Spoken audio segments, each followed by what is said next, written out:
नमस्कार विद्यार्थियों, आपका पुनः स्वागत है हमारे आज के इस नए वीडियो में। सबसे पहले मैं आपको एक जानकारी यहाँ पर दे देना चाहता हूँ। यूट्यूब पर जितने भी पेपर वायरल हो रहे सारे पेपर यहाँ पर जो है फर्जी है।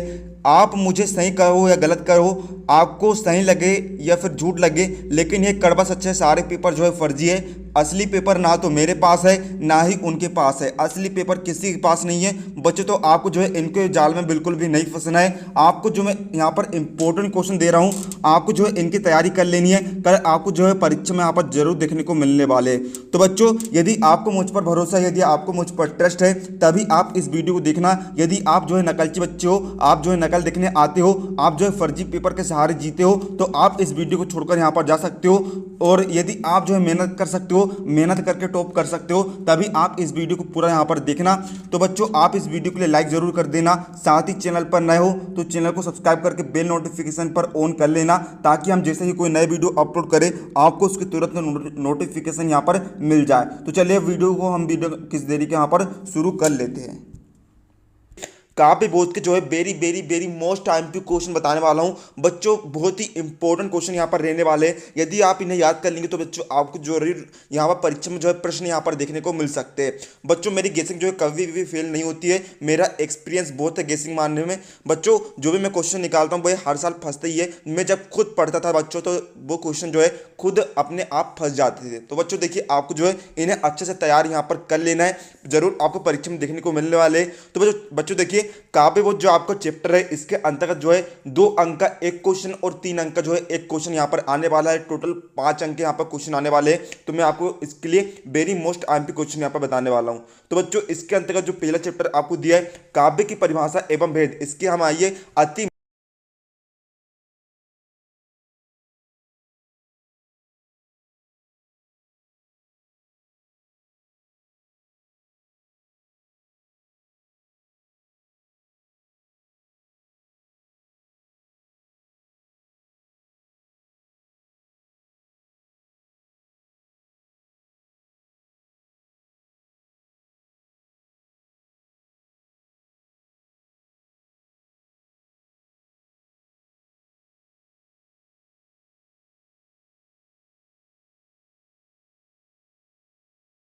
महत्वपूर्ण प्रश्न यहाँ पर देख लेते हैं।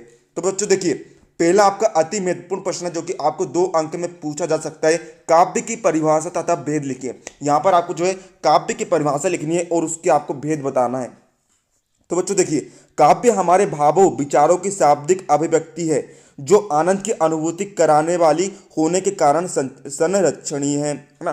काव्य से होता कि बच्चों हमारे जो भाव है और विचार है, उससे क्या मिलती है बच्चों? अभिव्यक्ति मिलती है, स्वतंत्रता मिलती है। और जो हमें क्या कराते हैं बच्चों? आनंद आनंद हमें यहाँ पर देती है। आचार्य विश्वनाथ ने काव्य की परिभाषा दी बच्चों रसात्मक वाक्यम काव्य के परिभाषा से दी बच्चों। आचार्य विश्वनाथ ने रसात्मक वाक्यम काव्यम, यानी कि रस युक्त वाक्य ही काव्य यहाँ पर कहलाता है। बच्चों, आपको जो है सही विकल्प में भी पूछा जा सकता है कि रसात्मक वाक्यम काव्यम, यह परिभाषा किसने दी है? आपको बताना है आचार्य विश्वनाथ जी ने यहाँ पर जो है इसकी परिभाषा दी है। बच्चों, यदि आपने अभी तक कुछ भी नहीं पढ़ा है, इसलिए मैं आपको जो है पूरा यहाँ पर समझा रहा हूँ। आप इसे समझकर खटाखट आप रट लीजिए या फिर इसे याद कर लीजिए। बच्चों देखिए, अब हमें इसके भेद बताना। तो देखिए बच्चों, हम इसके भेद लिख देते हैं। काव्य के 2 प्रकार होते हैं। भेद को हम प्रकार कहते हैं। काव्य के 2 प्रकार होते हैं। पहला होता है श्रव्य काव्य, दूसरा होता है दृश्य काव्य। तो बच्चों, ये था आपका वेरी मोस्ट इंपॉर्टेंट क्वेश्चन।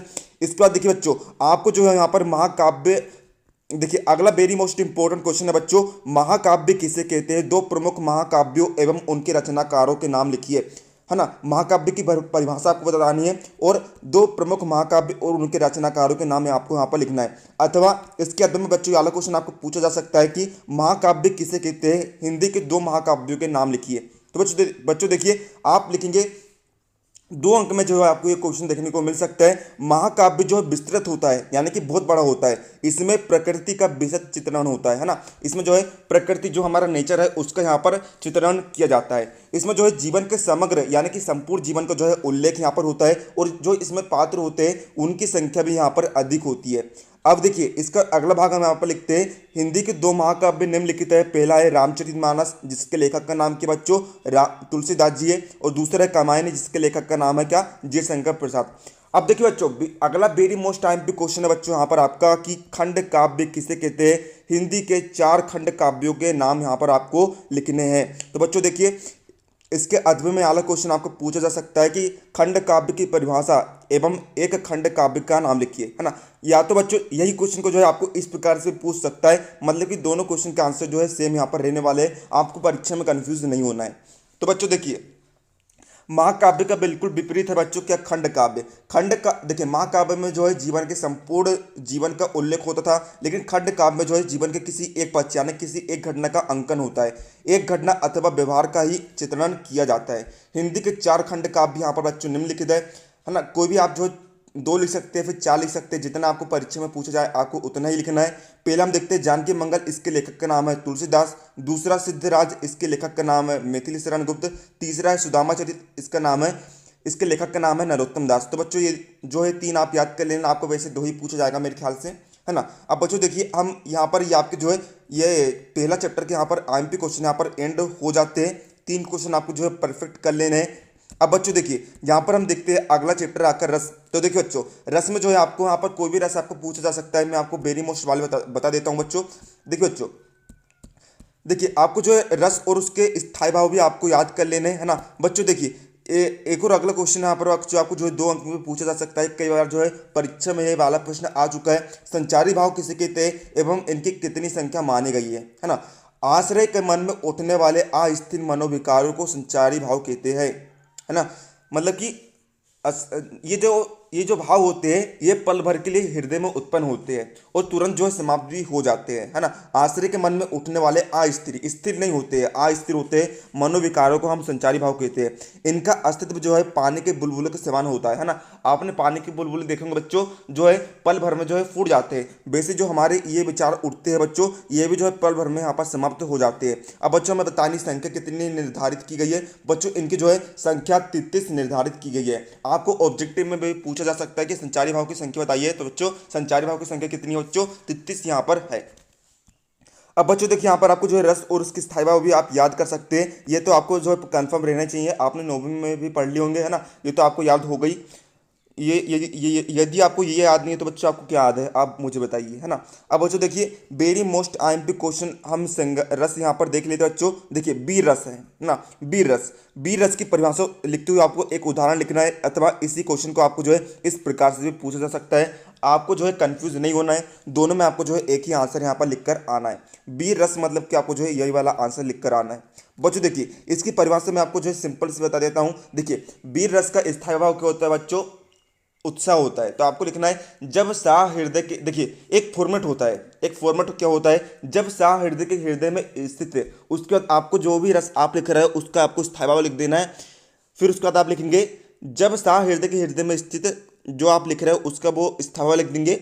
मैं जब सा हृदय के हृदय में स्थित इसका, है ना, जब सा हृदय के हृदय में स्थित जो आप लिख रहे हो, जैसे कि आप लिख रहे हो वीर रस, उत्साह नामक स्थायी भाव का जब, है ना, देखिए रुकिए जरा, थोड़ा सा कंफर्म कर लेता हूँ। जब सा हृदय के हृदय में, इस प्रकार से लिखेंगे, है ना।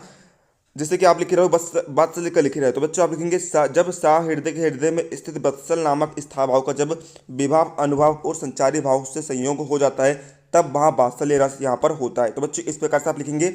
इसमें भी आप जो है इसी प्रकार से लिख देंगे, किस प्रकार से, कि जब सा हृदय के हृदय में स्थित उत्साह नामक स्थायी भाव का जब विभाव अनुभाव और संचारी भाव से संयोग हो जाता है तब वहाँ जो है वीर रस होता है। बच्चों देखिए इसका उदाहरण हम यहाँ पर देख लेते हैं। तो बच्चों देखिए वेरी इजी उदाहरण है बच्चों इसका, बुंदेलो हरबोलो के मुख हमने सुनी कहानी थी, खूब लड़ी मर्दानी बे तो झांसी वाली रानी थी, है ना। इसमें देखिए इस लाइन से पढ़कर हमें जो है उत्साह यहाँ पर उत्पन्न हो रहा है, ये हमें जो है वीर की बातें यहाँ पर बता रहा है। तो बच्चों देखिए ये आपका हो गया वीर रस। अब बच्चों देखिए अगला हम यहाँ पर रस देख लेते हैं, आपका वेरी मोस्ट इंपॉर्टेंट हास रस, है ना। हास्य रस आप देखेंगे बच्चों कई बार जो है आ चुका है। तो देखिए बच्चों इसकी परिभाषा आप देखेंगे, जब सा हृदय के हृदय में स्थित, हास्य का स्थायी भाव क्या होता है बच्चों, हास्य का स्थायी भाव होता है यहाँ पर हास, है ना। जब सा हृदय के हृदय में स्थित हास नामक स्थायी भाव का जब विभाव अनुभाव और संचारी भाव से संयोग हो जाता है तब वहाँ हास्य रस की निष्पत्ति होती है। इस प्रकार से आपको जो है परिभाषा यहाँ पर लिख देनी है। अब बच्चों देखिए, इसका उदाहरण जो है आप ये वाला रट लेना, बिल्कुल आप रट लेना। यदि आपको जो है पहले से कोई याद है तो बच्चों आप वो लिख लेंगे, है ना। समझाने का यहाँ पर टाइम नहीं बचा है। अब बच्चों देखिए, अगला वेरी मोस्ट इंपॉर्टेंट टॉपिक है बच्चों यहाँ पर छंद। छंद देखिए बच्चों, छंद में से सिर्फ आपको जो है एक ही छंद यहाँ पर याद करना है, वो जो है हर साल यहाँ पर पूछा गया है, गीति का छंद। गीति का छंद की आपको बता देता हूँ। देखिए बच्चों, गीति का छंद हम देख लेते हैं यहाँ पर। गीति का बच्चों क्या होता है, मात्रिक छंद होता है। इसमें मात्रा मात्रा होती है। इसमें क्या होता है बच्चों, 4 चरण होते हैं, यानी कि 4 लाइन यहाँ पर होती है, जैसे कि आप देख सकते हैं। पहले चरण में जो है बच्चों 14 और 12 के क्रम से 26 मात्रा यहाँ पर होती है, तथा अंत में लघु स्वर और गुरु स्वर यहाँ पर होता है। बच्चों देखिए, आप इसका उदाहरण यहाँ पर लिख देंगे। हे प्रभु आनंद दाता ज्ञान हमको दीजिए, शीघ्र सारे दुर्गुणों को दूर हमसे कीजिए, लीजिए हमको शरण में हम सदाचारी बने, ब्रह्मचारी धर्म रक्षक वीर व्रतधारी हम बने। तो बच्चों देखिए, आप जो है इसको अच्छे से याद कर लेंगे। छंद में से बच्चों यही इंपॉर्टेंट है। एक हरी गीति का भी होती है, लेकिन बच्चों मैंने निष्कर्ष निकाला हूँ, हरी गीति आपको जो है नहीं पूछा जाएगा अर्धवार्षिक परीक्षा में, क्योंकि बहुत ही कम संभावना है उसकी। वार्षिक में भले ही आपको पूछा जा सकता है। तो बच्चों इन सभी क्वेश्चन को आप जो है अच्छे से तैयार कर लीजिए। कुल मैं आपको जो है ना 5-6 क्वेश्चन मैंने आपको बताया हूँ, इन सभी को तैयार कर लीजिए। जरूर ही आपको परीक्षा में देखने को मिल जाएंगे। तो बच्चों मिलते हैं अगले वीडियो में, तब तक के लिए जय हिंद जय भारत।